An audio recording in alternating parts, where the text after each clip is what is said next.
Hello.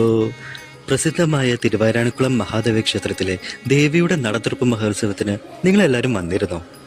ഇല്ല എങ്കിൽ അടുത്ത വർഷം എന്തായാലും വരണേ.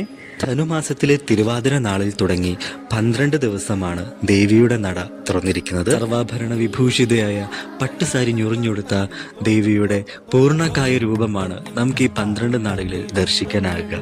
ഈ സമയത്ത് ദേവിയെ ദർശിക്കുന്നവർക്ക് സന്താനലബ്ധി, വിവാഹ തടസ്സം മാറിക്കിട്ടുക, ഉദ്യോഗലബ്ധി തുടങ്ങിയ ഫലസിദ്ധികളാണ് കിട്ടാനാണ്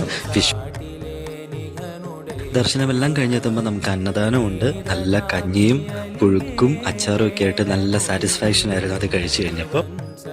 എല്ലാം കഴിഞ്ഞ് പുറത്തിറങ്ങിയപ്പോഴാണ് വണ്ടിയിൽ നിന്ന് കീ എടുത്തിട്ടില്ല എന്നുള്ള കാര്യം എനിക്ക് ഓർമ്മ വന്നത്. ഈ ക്ഷേത്രം എൻ്റെ വീടിൻ്റെ തൊട്ടടുത്തായതുകൊണ്ട് തന്നെ ഈ പ്രാവശ്യം 2 തവണ ഞാൻ ദേവിയെ പോയി കണ്ടു തൊഴുതു. പിന്നെ ദേവിക്ക് ഏറ്റവും ഇഷ്ടപ്പെട്ട വഴിപാട് മഞ്ഞൾ പറയും, പിന്നെ ബ്രാഹ്മണിപ്പാട്ടുമാണ് കേട്ടോ.